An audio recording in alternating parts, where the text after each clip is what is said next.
வணக்கம். வாங்க சமைக்கலாம்.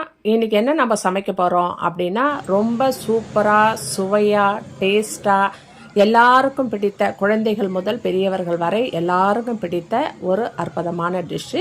இது நமக்கு மட்டுமல்ல, முருகருக்கும் பிடித்த ரொம்ப அற்புதமான ஒரு நெய்வேத்தியம்.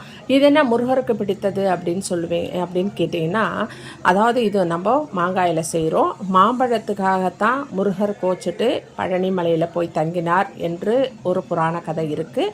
அது மட்டும் இல்லாமல் முருகருக்கு வழிபாடு செய்கின்ற சஷ்டியாக இருக்கட்டும், கிருத்திகையாக இருக்கட்டும், எல்லாத்துலேயுமே இந்த மாம்பழம் ரொம்ப பிரதான இடம் பெறும். அதனால் இந்த மாம்பழத்தால், மாங்காயால் செய்த எந்த விதமான நெய்வேத்தியமாக உணவாக இருந்தாலும் முருகருக்கு நம்ம வைத்து படையல் போடலாம்.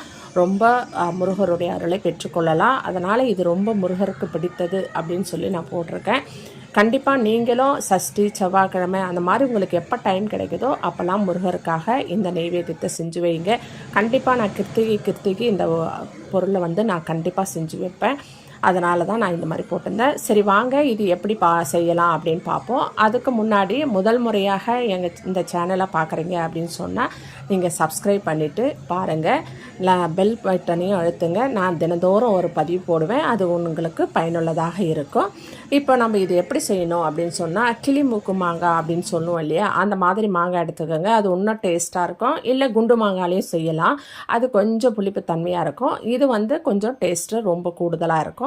அந்த மாங்காயை எடுத்து நான் ஒரு மாங்காய் எடுத்துருக்கேன். சுத்தமாக கழுவி கட் பண்ணி எடுத்துக்கோங்க. ஒரு வாணலி வச்சு 1 ஸ்பூன் எண்ணெய் விட்டுட்டு 1/2 ஸ்பூன் கடுகு போட்டு அந்த கட் பண்ண மாங்காயும் போட்டு நல்லா ஒரு வதக்கி அது கூட மசாலாவாக ஒரு 1/2 ஸ்பூன் உப்பு போட்டுக்கோங்க. ஒரு ஸ்பூன் நீங்கள் மிளகாய்த்தூளும் 1 ஸ்பூன் தனியாத்தூளும் போட்டு நல்லா கலந்து கொடுத்து அதற்கு தேவையான அளவு தண்ணி விட்டு இதை ஒரு மூடி போட்டு ஒரு 5 நிமிஷம் வேக வைங்க. வேக வச்சோன்னே அது நல்லா குழஞ்சி வரும். அது குழஞ்சி வரும் பொழுது நல்லா ஒரு அளவுக்கு, கப்பை விட அதிகமாகவே இதுக்கு தித்திப்பு அதிகமாக போட்டிங்கன்னா ரொம்ப நல்லாயிருக்கும். அந்த மாதிரி பொடிச்ச வெல்லத்தை ஒரு தட்டு நிறைய, அதாவது ஒரு கப் அளவுக்குன்னு வச்சுக்கோங்களேன். ஒரு மாங்காய் போட்டிங்கன்னா ஒரு 150 கிராம் போட வேண்டியது வரும்.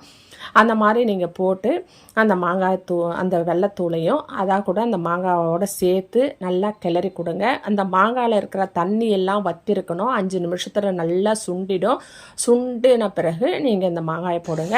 அந்த வெல்லத்தை கொஞ்சம் கூட தண்ணி இருக்கக்கூடாது. தண்ணி இல்லாததாக பார்த்துட்டு போடுங்க. போட்டு அதையும் நல்லா கிளறி கொடுங்க.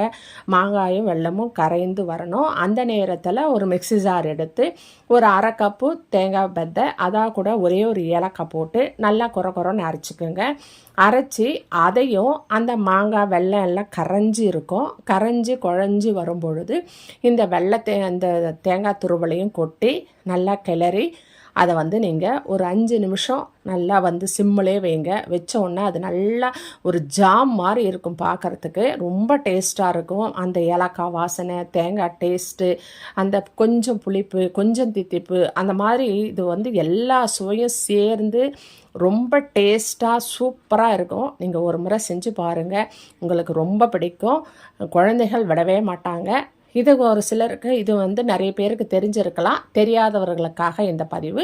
கண்டிப்பாக பாருங்கள். ஒரு முறை ட்ரை பண்ணுங்கள். எப்படி இருந்தது அப்படின்னு சொல்லிட்டு எனக்கு கமெண்ட் பண்ணுங்கள். சரிங்களா? நன்றி, வணக்கம்.